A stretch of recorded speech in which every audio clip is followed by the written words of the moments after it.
Hello and welcome to the CBS42 Black History Month special. I'm your host, Sherry Jackson, for Alabama's Hidden History. For the next half hour, we're going to take you on a trip crisscrossing the state for 600 miles, where we will explore people and places that, if you looked at the calendar, would date back to the 1800s for some of what you'll see. When it happens, it just happens. Including Gibbs Place, where the music really takes you higher.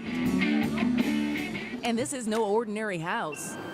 It's not just Black history, it is the shared history of the community of Birmingham. The Ballard House and its place on a World Monument watch list. Look inside of here, you've got to think about the conversations that were held. Plus, he was a titan, the motel bearing A.G. Gaston's name and its place in history, and the truly hidden history of Rickwood Field, the place where legends played. Plus, where you can find the legend of Jesse Owens, still alive today.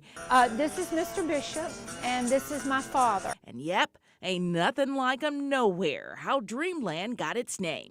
But we begin here in the historic Civil Rights District in Birmingham, at the entrance of Kelly Ingram Park, where a monument sits to the 4 girls who were killed in the 16th Street Baptist Church bombing. That church sits just across the street. It's still an active place of worship today. And if you look to your left, the Birmingham Civil Rights Institute, a place where people come from around the world to learn the history and the tolerance it took to change the world.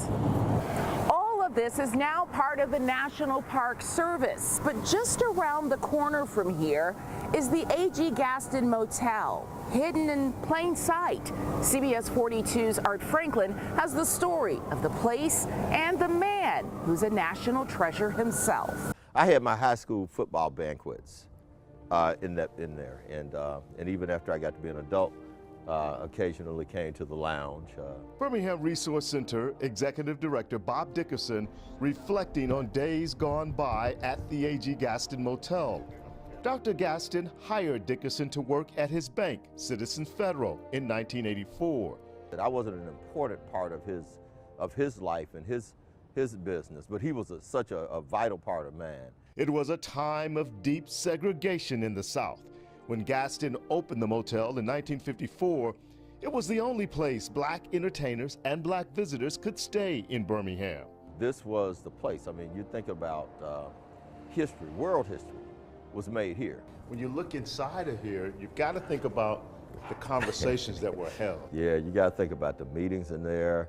You got to think about the courage that folks had when they were in these rooms, knowing that that folks, you know, in that day didn't have a problem setting off a few sticks of dynamite. A pair of bombs exploded here on May 11th, 1963, destroying part of the motel. It happened just 2 days after the Big Three, Dr. Martin Luther King Jr., Fred Shuttlesworth, and Ralph Abernathy announced a truce with white city leaders and the business community to end a violent showdown between demonstrators and police. They bombed the motel as they bombed a lot of stuff. But you know, that didn't stop anything. When you really think about it, now, you know, some people, the 4 little girls lost their lives and other people lost lives and property, but the movement didn't stop. The A.J. Gaston Motel was ground zero for civil rights protests and demonstrations. Inside room 30, that was the war room for the movement. It was also Dr. King's headquarters when he was here in Birmingham. The courageous acts that took place in that room, you know, strategizing on how to fight Bull Connor and fight white supremacy and bigotry and hatred, you know, that all took place right here. Gaston's role in the movement can't be minimalized. Blacks enjoyed plush amenities at his motel. He provided jobs and changed lives with the A.G. Gaston Boys and Girls Club. Gaston's fingerprints and footprints are throughout Birmingham, especially the Civil Rights District where his bank stood, the Booker T. Washington Insurance Company, and his business college. The motel is crumbling, shattered, and in disrepair, but finally it's slated for renovations as part of the Birmingham Civil Rights National Monument. I'm really encouraged about what's going to happen. It's sad to see it in disrepair, but it's still standing, and I think we have to take some kind of solace and happiness in that. Prior to the A.G. Gaston Motel, entertainers and musicians would stay here at the Ballard House. It's in the Civil Rights District, but it predates the Civil Rights Movement as a doctor's office, a meeting place, and a boarding house of sorts. It's like opening the door to a familiar place. It was a place where people came and just fellowshipped. If these walls could talk. It was originally owned by Dr. Edward Ballard. He was an African-American physician that came to Birmingham in the late 1920s. I sat down with Majla Shub Hamilton, who is reclaiming the Ballard House history. She explained how the house served as Dr. Ballard's family home and his medical practice until he moved in the 1950s, selling the building to Miss Jessie Perkins. She was a woman literally ahead of her time. She owned several buildings and in the downtown area of Birmingham, and the Ballard House was one of them. She opened the building up to people in her community because in a then segregated Birmingham, they were barred from meeting in other places. So the Ballard House served as a gathering spot at that point. And it always served as a medical practice. Ma Perkins, as she was known, continued to rent medical space to Dr. Dotson Curry and then Dr. Herschel Hamilton, a UAB board-certified general surgeon believed to be Alabama's first African-American to have that distinction. He dedicated his life actually for 43 years in serving his community as a general surgeon, and he was a civil rights activist. On those days when marchers and demonstrators were being mistreated, he would patch them up and send them back out here at the Ballard House. Known as the battle surgeon and the dog bite doctor, Hamilton was a familiar face in Birmingham's civil rights movement. But the house where he practiced medicine and would later purchase represented something else then and now. All of these institutions were working and building and laboring in the community long before the civil rights movement. The Ballard House is among 20 places in the Alabama African American Civil Rights Heritage Site Consortium on the 2018 World Monuments Fund watch list, encompassing places in Birmingham, Selma, and Montgomery. Priscilla Hancock Cooper is the consortium's project director. It gives us visibility with the global community, but also with funders who are interested in preservation. Preservation of a story that's still being told. The Birmingham Black Barons meeting here and having their fellowship Sundays that we understand. They met and ate here on several Sundays when they were in Birmingham. About a hidden history many may never know. She mentioned the Birmingham Black Barons. When we come back with Alabama's hidden history, the place where they played ball. And where music equals love. We're going to Bessemer for Gibbs Place.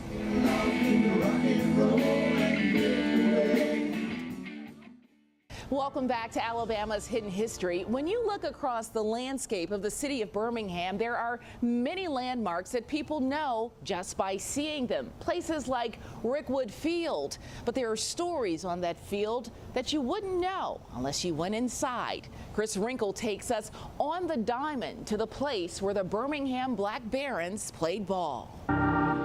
A monument to America's game that has stood the test of time. There's nothing else like it left. Everything else is gone by the wayside. Before the Gray Lady broke ground, where the Green Monster loomed over hitters and the vines climbed the walls of Wrigley, there was Rickwood Field. Somehow or another, Rickwood Field has managed to survive. In the early days of Birmingham's steel industry, industrial titan Rick Woodward built a state-of-the-art ballpark in the shadows of Birmingham's steel mills. Over a century later, Rickwood Field still stands, now America's oldest ballpark. And it was the home of the Birmingham Black Barons, the juggernaut of Negro League baseball in the South. There's a lot of local people who grew up here going to games with their dad. Through its history, close to 200 Major League Hall of Famers have played a game at Rickwood Field. Names like Wagner, Cobb, Page, and even the Babe. In a place where time seems to stand still, over a century of wear and tear still takes its toll. So if we've got to rebuild something, if we've got to change, do something, we go, okay, what did the park look like in 1948? And that's what we want to do. Working to preserve the living museum and continue the legacy of baseball's oldest park so fans of America's pastime can catch a glimpse of her history through the lens of Brickwood Field. From baseball to barbecue, the saying goes, ain't nothing like 'em nowhere. Dreamland Barbecue, before it opened its doors in 1952 in Tuscaloosa, it was a hillside cafe. But as Lee Garner shows us, if it wasn't for a dream, Dreamland could have been a final resting place. And it was just scrumptious. It's hard to stay hidden when your ribs are the stuff of legend.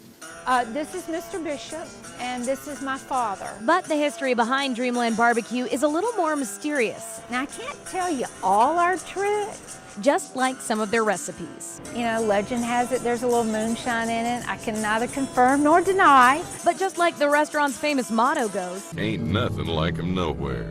There almost really wasn't anything like them anywhere. Because former brick mason and founder Big Daddy John Bishop was contemplating opening a mortuary instead. But as the story goes, his decision was made thanks to a dream. Better than a mortuary, and we are so thankful that he made that decision. So in 1958, the same year the Bears started coaching at Bama, Bishop opened his Hillside Cafe in the Jerusalem Heights community in Tuscaloosa.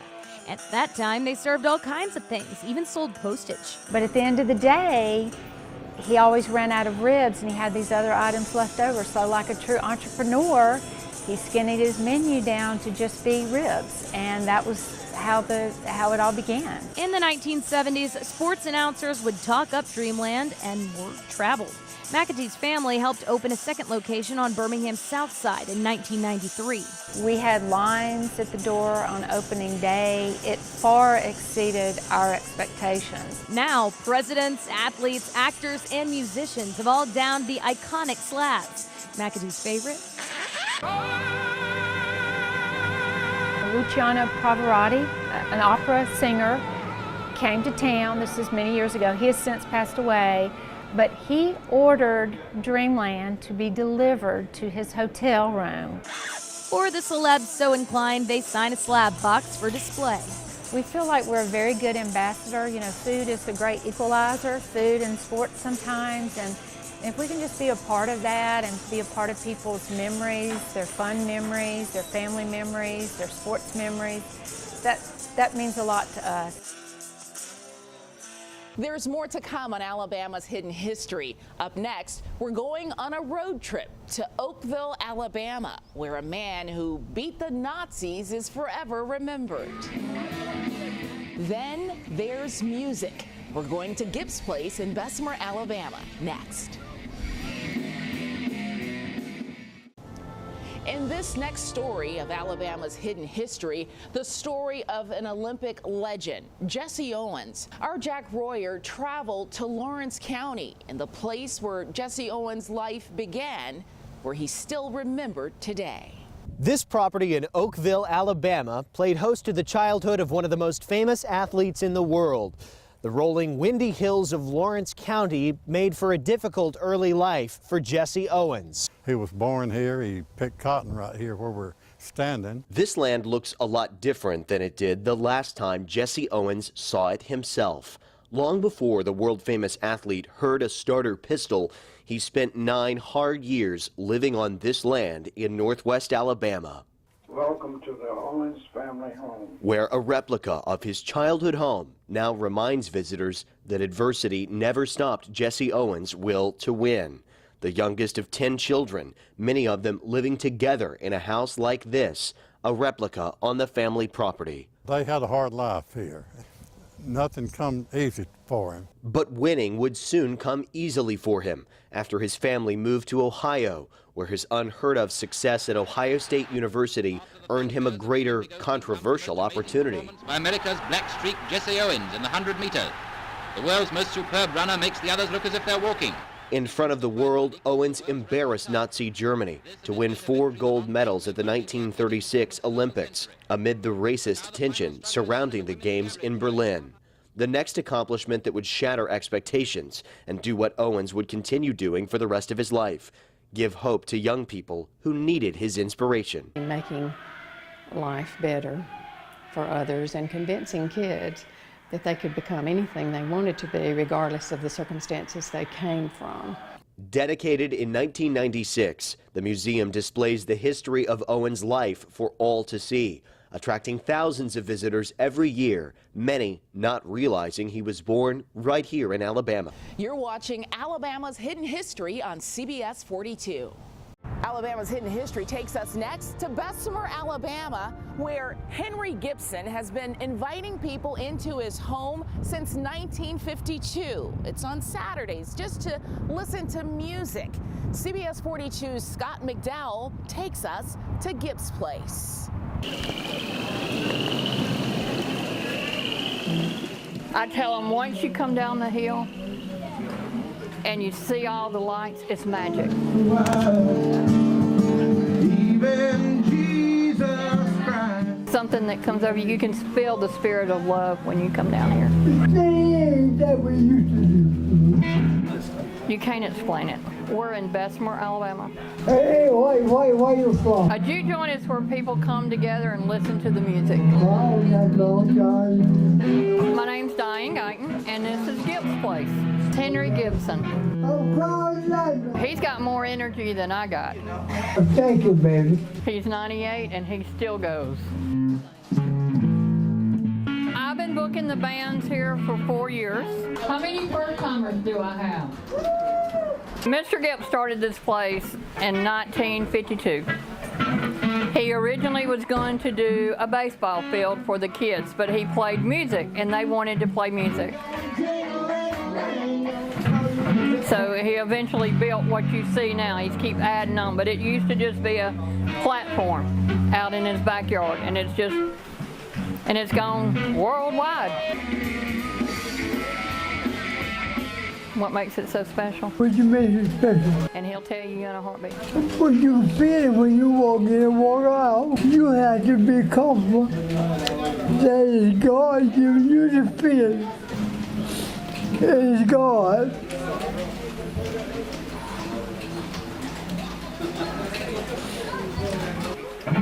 Brought him to tears. His motto is, there's no whites, no blacks, just the blues. And he tries to bring everybody together. And when everybody's down here, you feel like one big family. Now, Mr. Gilt will grab you and dance. He may pull your wife up and put you with somebody else. I don't want my wife to see that. But people don't care. You know, they're just here to have a good time. B.B. King's been here. Some of the old blues guys. I mean, you can see the pictures on the walls.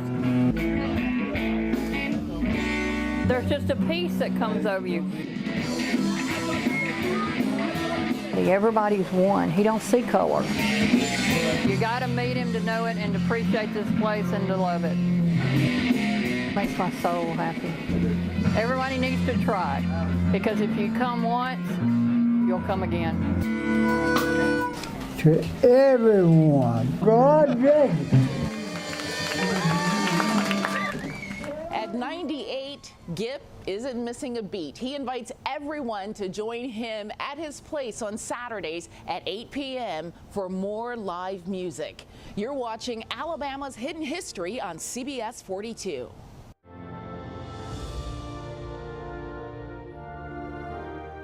CBS 42 has a special interactive map that takes you to all the places located in Alabama's hidden history. Through the map, you're able to see photos, get information, and turn-by-turn directions. Just head to the CBS 42 website and click on Alabama's Hidden History tab to find it. What's wonderful about Alabama's Hidden History is it's all right here for you to visit, enjoy, and learn from today. When we know about the people and places who defined our past, we have a chance to enhance both our present and our future. Special thanks to Art, Lee, Jack, Chris, Scott, and Jordan for taking us on this journey. I'm Sherry Jackson, and this is Alabama's Hidden History.